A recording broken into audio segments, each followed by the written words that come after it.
Welcome to the Two Gurus Talk Compliance podcast with me, Kristy Grant-Hart. I'm here with the one and only Tom Fox. This week is our holiday edition. Hooray! We're covering the best in compliance in 2024, plus some exciting new developments. But first, as always, Tom, how has your week been and what is the most interesting development? I'm trying to get through everything that I promised for the end of the year, and for reasons I still cannot fully articulate, I agreed to deliver 3 book drafts by December 31. So, What? yes, I got 1 delivered. I'm 80% through number 2, and I hope to finish it by Friday so I can spend the weekend starting number 3. All right, everybody, stay tuned. 2025. It's the year of Tom Fox's book takeover. We'll be looking forward to covering those next year. 3. Oh my, oh, okay. Fantastic. Tom, for the holiday edition, we decided to take on some of our favorite stories and to do our updated take on them given the year end. Tom, what was interesting to you about this year? Every year is interesting, Christy, and one of the themes that I'm going to try to articulate is everything old is new again, and there's nothing new in compliance. And if I told you some of the stories I'm about to tell you, you would just shake your head and say, that's fiction, except that fiction has to be based in reality. So it can't be fiction. And one of those that I want to start with is Boeing, because I don't think you could make this stuff up. Boeing, of course, goes back to the 2 737 MAX crashes, devastating, I think 300 plus deaths, multiple lawsuits, millions paid out in settlement, millions more paid in fines by Boeing. And then weeks away from completing their deferred prosecution agreement, they have a door on a plane blowout over Alaska. That leads to the DOJ reopening the DPA. That leads to another round of proposed multi-million dollar settlements and enforcement actions, uh, placing of a monitor over Boeing, and a now completely sideshow around the monitor as we continue literally into the holiday season and probably into, no doubt, into 2025, where the court rejected the proposed settlement agreed to by Boeing and the Department of Justice for a fine, a criminal penalty, and a monitor because of 2 reasons. One, that they said the DOJ's reliance or agreement to include diversity, equity, and inclusion as a part of their selection process for the monitor was antithetical to having the best monitor in place to get Boeing through this crisis, number 1. And number 2, that there was no room for court input into either the monitor selection or oversight after the monitor was selected. We don't have a settlement with Boeing. The DOJ is and Boeing are facing the prospect of having to go to trial. We have talked about this matter on this podcast, and I think we have wondered how you sort of ram a compliance monitor into allegations that started with a door blowing off and your manufacturing process that went awry in an incredibly toxic culture. Boeing had a crippling strike this year, which caused them to lose millions. They settled that strike and immediately laid off 13,000 people. It is a challenging situation. And now it looks like the court is going to have at least some input into the monitor and some input into overseeing the monitorship. This last point is not something we have seen in the FCPA world because courts have held that under a standard settlement agreement, which does not include a criminal penalty, the court's only role is to approve or not approve the settlement. They have no right to oversee the monitor. They have no right into monitor selection. They have no continuing right of anything once the parties present this and it's approved up or down by the court. So it's going to be an interesting legal question for those legal geeks out there, whether this gets upheld. I think it will because, as I mentioned, there's a criminal component to this settlement, but literally you couldn't make this stuff up. Boeing and DOJ, I think this can be remedied. Maybe they don't. Maybe Boeing says, we don't think we did anything wrong criminally. and we're willing to roll the dice. I would hope they would not do that because our country needs its largest airplane manufacturer up and rolling, and we need Boeing as much as Boeing may need us. So I hope they will come to some agreement that the court will approve, but they haven't yet. And now I haven't even gotten to the victims, the families of the victims of the two 737 MAX crashes who want blood, they want retribution, they want punishment, they want pain, and they want Boeing to stop killing people. There we go. Yeah.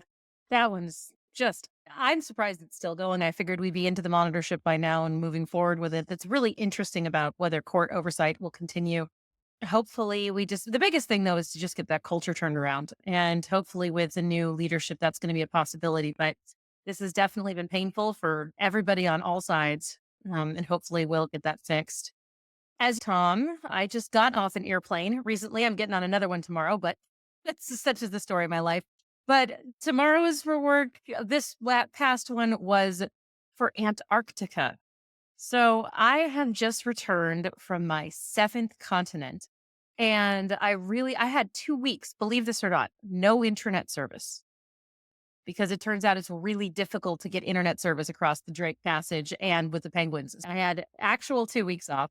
But when I was in Antarctica, I realized that compliance had basically given this whole thing to me. When I was 21, I'd never traveled before outside the United States except to Canada. And after I went on my very first abroad trip, everything in the whole world was about figuring out how to travel. From a personal perspective, I went to law school at night in order to figure out how to have somebody pay me to travel. And wouldn't you believe it, the FCPA was the best ticket around the world because, especially in the pre COVID days, you had to go to do the investigations. So I was thinking about just how wonderful this career is, from helping people to develop their public speaking skills, their writing skills, the fact that our profession at even really moderate middle manager levels still get to deal with, CEOs of business units all the way up to the board of directors. And what a gift it is to have been in this profession. I didn't know it was going to take me everywhere, but it has. I've been to 65 countries, most of which to do training or that was sent because of work. So I just wanted to give a huge shout out as I was thinking about my life that compliance and the law have given me so much and what a gift it is. So thinking about end of year, Tom, and thinking about careers, what do you think the profession has given you? Maybe the top one or two things that it's given you other than everything, really. Before I deign to answer that, you're going to talk a little bit more about Antarctica Okay. because this is my dream trip. And what's it like to stand on that expanse? What's it like to take a dip? What's it like to sail across that strait?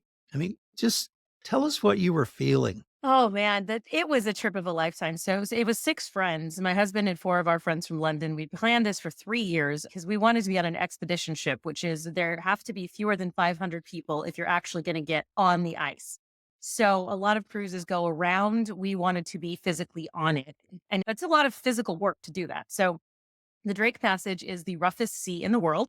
It's where the Indian, Atlantic, and Pacific Oceans come together, and there's no land to break it up. So we had 18-foot swells on the way in, which is called the Drake Shake, and it did in fact shake the whole ship. Somebody broke their ankle, God bless them, trying to walk through that time period. And once we got there, though, we had a balcony suite. You opened up the windows and you suddenly see this expanse of land. And it's like nothing I'd ever seen before. We got to go kayaking with whales and penguins running around us. We went and hiked up these crazy mountains there and saw penguin colonies. The penguins are amazingly cute and couldn't care less that you're there. And ultimately, I decided at the last day, it was the polar plunge. And my husband and my two best friends, they were going to go in for sure. Two of them said absolutely not.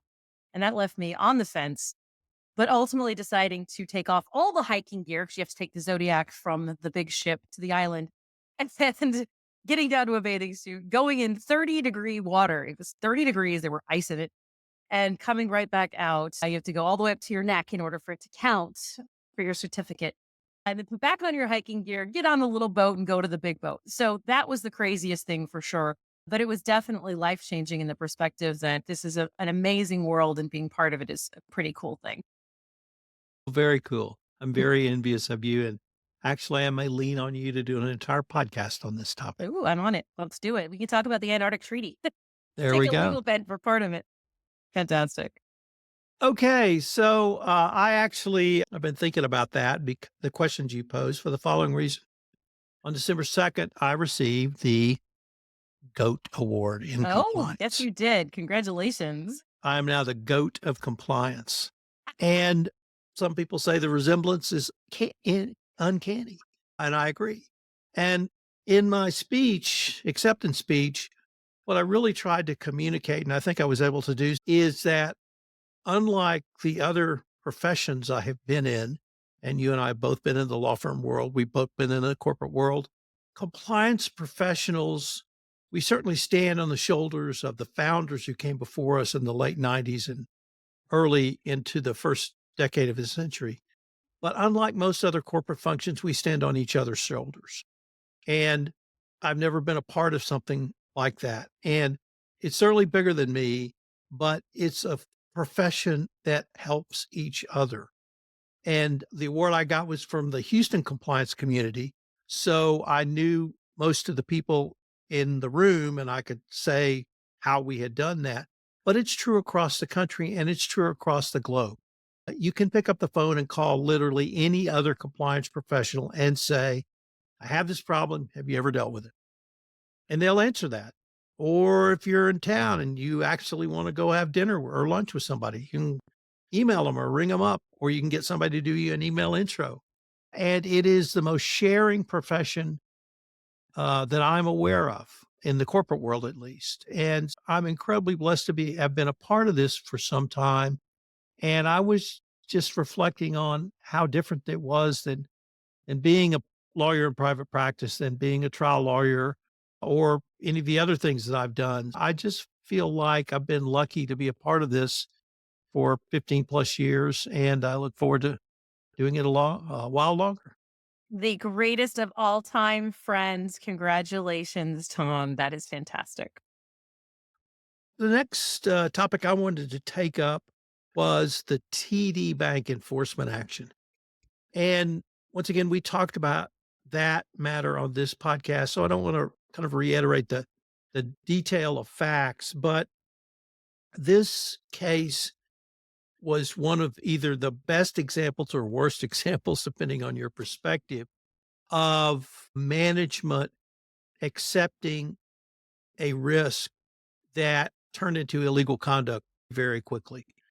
And management completely denuded their compliance function and didn't allow them to really do anything, gave them no resources, headcount, or money.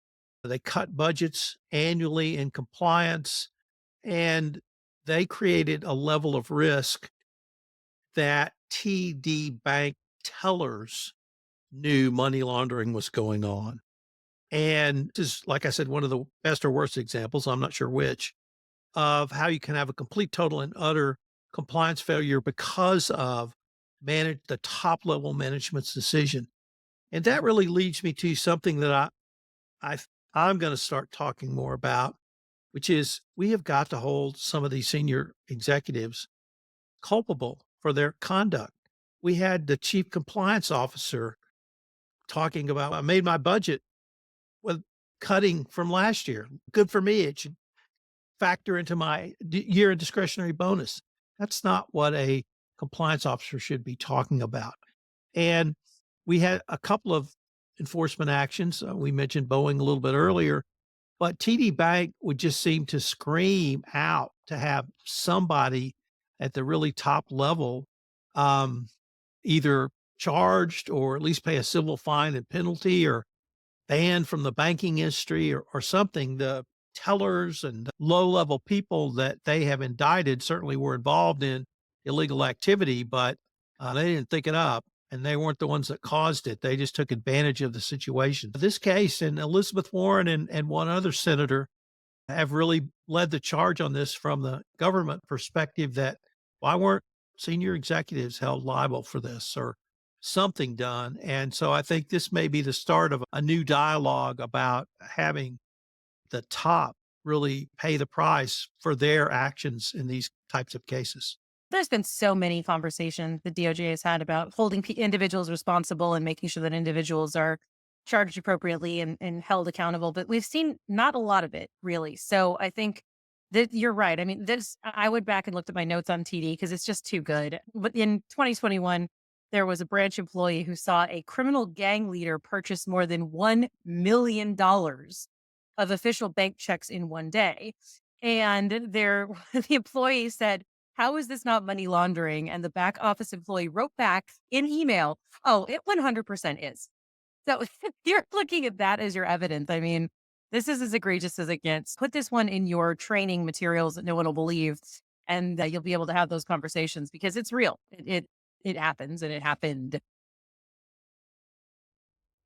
So what do you have next, Christy? All right. I got to look back and I chose the Porsche Audi scandal that happened with modern slavery. And the reason that I did that, this happened back in February and I think it's the first time I've seen people really talking and understanding outside the compliance world about this forced labor issue in China. So you probably remember that thousands of cars were stopped at the border for suspected violations of the Uyghur Forced Labor Prevention Act, frequently known as UFLIPA. So that act, of course, keeps goods and out of the United States if they are thought to have been created in the Xinjiang region of China. And we've now got over $3.5 billion in goods that have been denied coming in.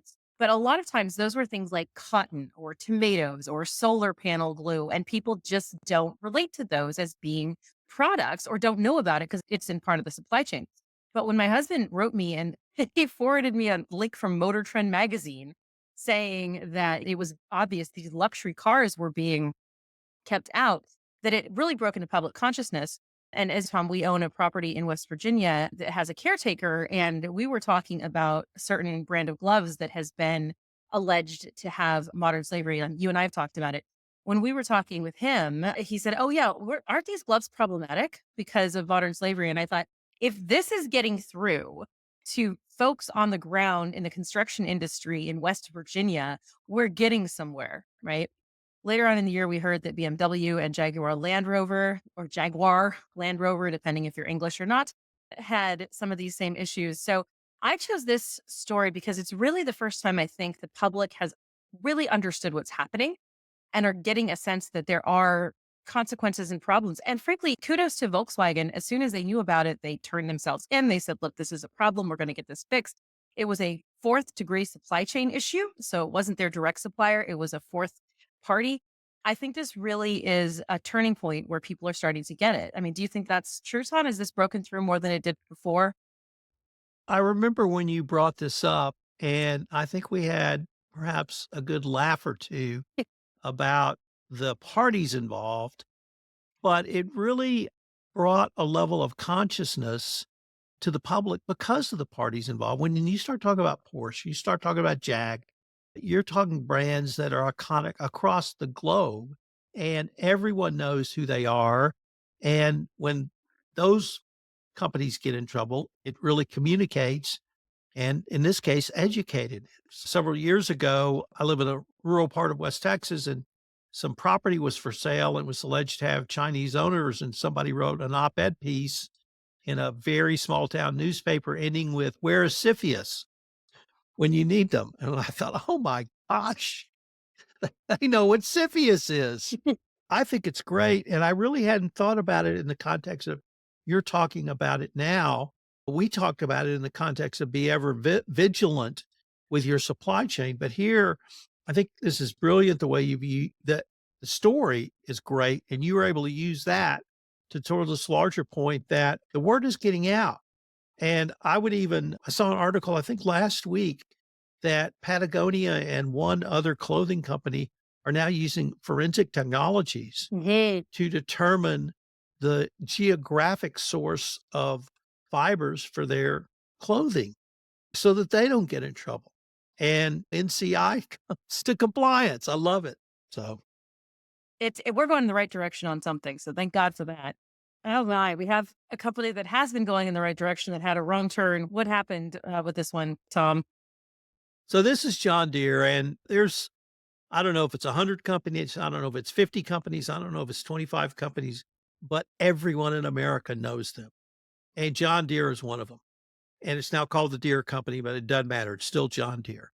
And they got involved in an FCPA enforcement action. And I opened my remarks on this podcast saying that everything old is new again. This case involved gifts, travel, and entertainment. And more to the point, it involves entertainment in the form of payment for government employees to go to massage parlors. Now, you may or may not think that's titillating, and I've certainly already used it in training of no massage parlors, period. But it just drove home the point, Kristy, that you have to watch every part of your compliance program. We talk about third parties. They were the number one vi- violation of the FCPA in 2001, and they're the same 24 years later. But this was a major enforcement action over gifts, travel, and entertainment. And it's something that's very low hanging fruit. Everyone knows the rules. The DOJ said the rules back in '07 on all of those areas. And there is no excuse nor no reason for you not to follow them. This was a part of, I guess, Deere's excuse. It was an M&A deal, and we hadn't gotten down to the target or the acquired company subsidiaries yet. That really speaks to the need for pre-acquisition due diligence. And if you don't get that, you've got to immediately do post-acquisition forensic investigation, because if they were doing violative conduct before and it's continuing, it's not them, it's you. So I just thought this was a great exercise for lessons learned of be ever vigilant. Everything old is new again. Don't ever pay for a client to go to a massage parlor. Nothing good happens Mhm. there. I And I won't I believe even it was make in any Thailand joke. too, which is yeah. Yes, imagine that. So, No. yeah, I just was amazed about that case, and I thought it was a great reminder for everyone.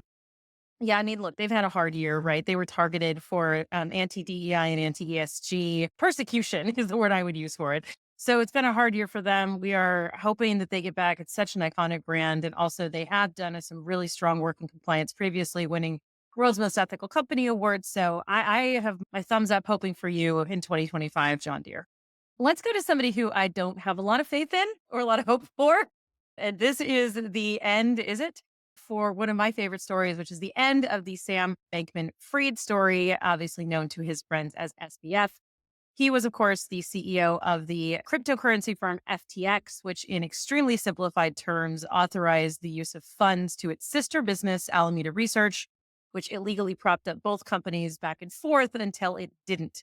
Tom, I saw this great documentary on Netflix in one of my plane flights where they had the compliance officer who was about 24 for the company for FTX saying she thought that she was hired because she didn't know a lot and never worked in compliance before and thought that actually was part of why she was hired. Very good ability to understand what's going on.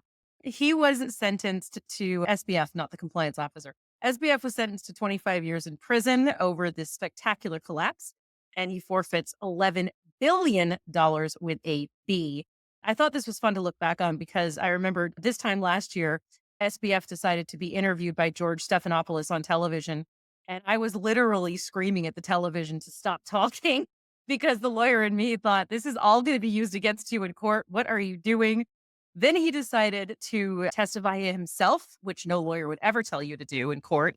I think he thought he was smarter than the prosecutor and then the jury, but the jury said, you are not doing the right thing. And this quote is one of my favorites of the year. The judge at sentencing said, quote, and when he wasn't outright lying, he was evasive, hair splitting, dodging questions, and trying to get the prosecutor to reword questions in ways that he could answer in ways that would be less harmful than the truthful answer to the question that would have been posed to him. I've been doing this job close to 30 years, and I've never seen a performance quite like that, unquote. It's the end for Sam Bankman-Fried, the end of the SBF. Do you think, Tom, do you think that this is going to come back again, or is it really 2024 is the end of this saga? I think it will be continuing, Kristy.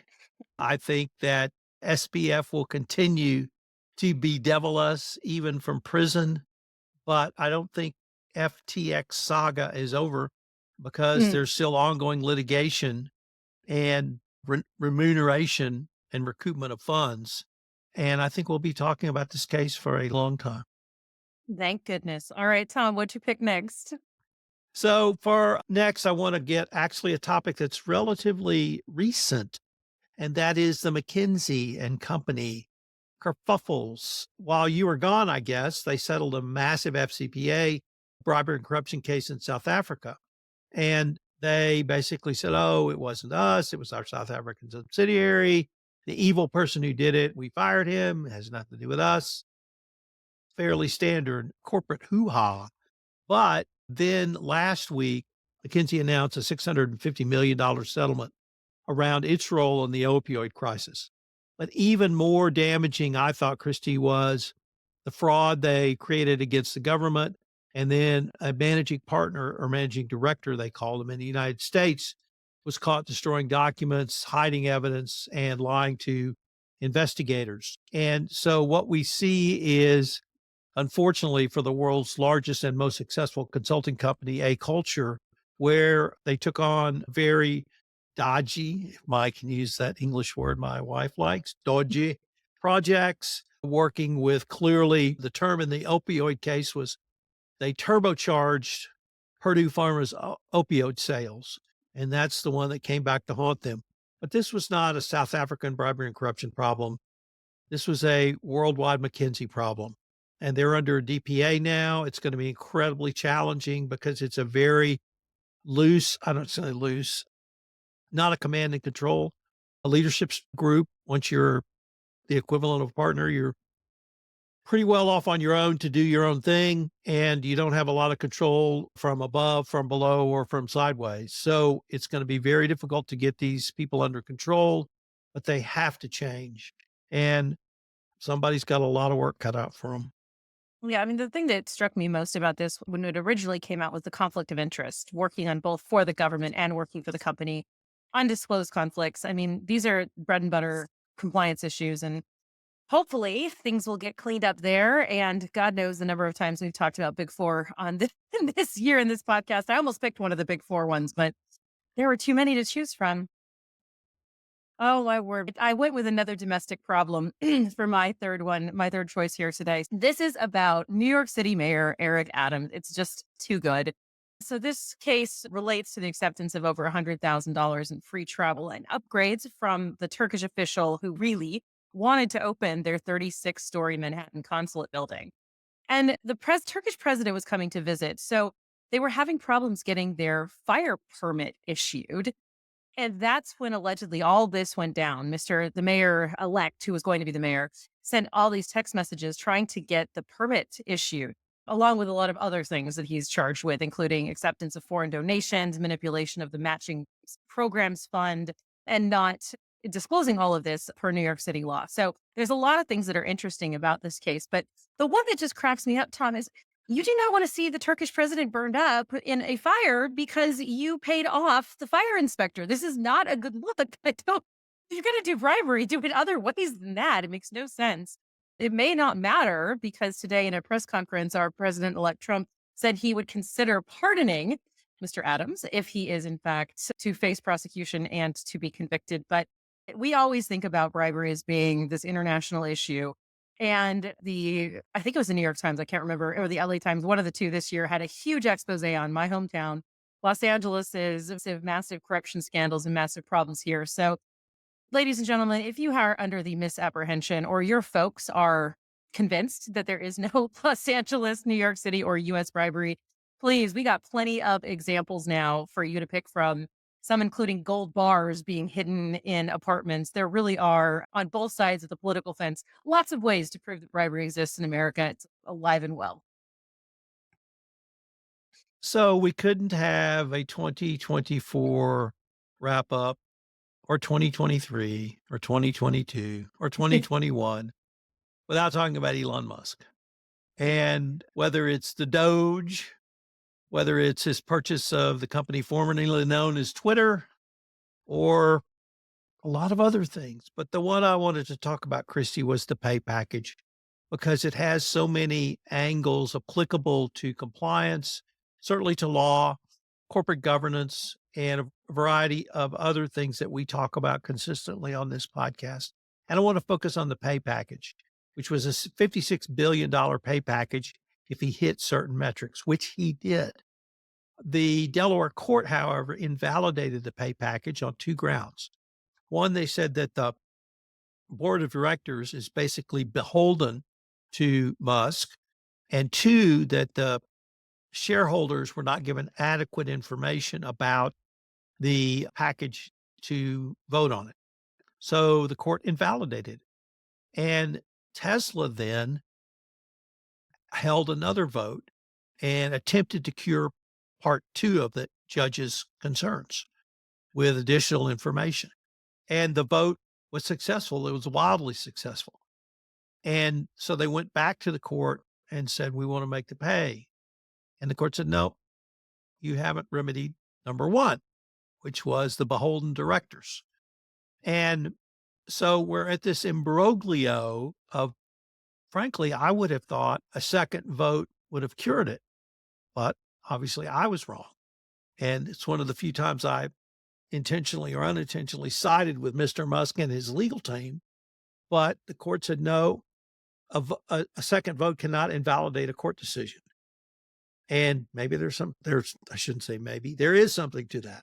Now, this will go up on appeal in Delaware. So we'll get some final word from hopefully the Delaware Supreme Court. But today in the Wall Street Journal, I think, was an article about Tesla could lose up to $100 billion if they don't pay Musk because of the tax structure they put in place. They were able to take write-offs and deductions for his pay package. So the cost to Tesla could be astronomical. Now, as to the point the judge is still concerned with, which is, are the directors truly independent? They are being paid millions of dollars to be directors. And there's nothing wrong with the director getting a lot of money, but they do a lot of work. And I hear figures 250,000, 400,000, 500,000, but these were 20 million, 40 million, multi-million dollar packages. And so when you do that and that money is awarded to you by the person you're overseeing, I talk about conflict of interest.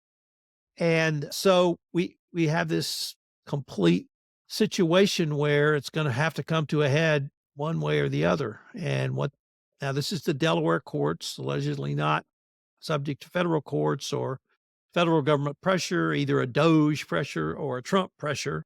But it's going to become incredibly complicated, incredibly delicious, and incredibly interesting going forward. I mean, look, the idea to me of how are you going to judge whether your directors are independent enough is a pretty tricky question for the law to be trying to make those decisions. I don't love it from that perspective. So we'll see if you suddenly have to have something either in statute or in court opinion that has factors. I don't know what you do to make that allegation that it is or isn't conflicted. I mean, certainly the level of payment to them is, I think we looked at it at the time, it was 10 or 20 times what Alphabet's directors are getting, right? The Google parent. So when you look at it that way, it's pretty uncomfortable. And one of them, I believe, is Elon's brother and long-term accountant. There's definitely reasons that the court made its ruling, but I think it's very tricky to take those facts and try to apply them in other places. So stay tuned. Once again, 2025, exciting things coming. How about our best friend? All right. So look, this was my hardest choice of the year, to be fair. Okay. Maybe of the entire year, trying to determine which of the myriad Florida wrongdoings, who would be my favorite. So some finalists were the guy that stole and then stealthily returned the Snoop Dogg bobblehead. That was pretty good. The pizza place guy that put fake ads in hotel rooms with the name of a good pizza place, and then he delivered bad pizza and took all the money. Look, these were close, but nothing compares to what happened in June.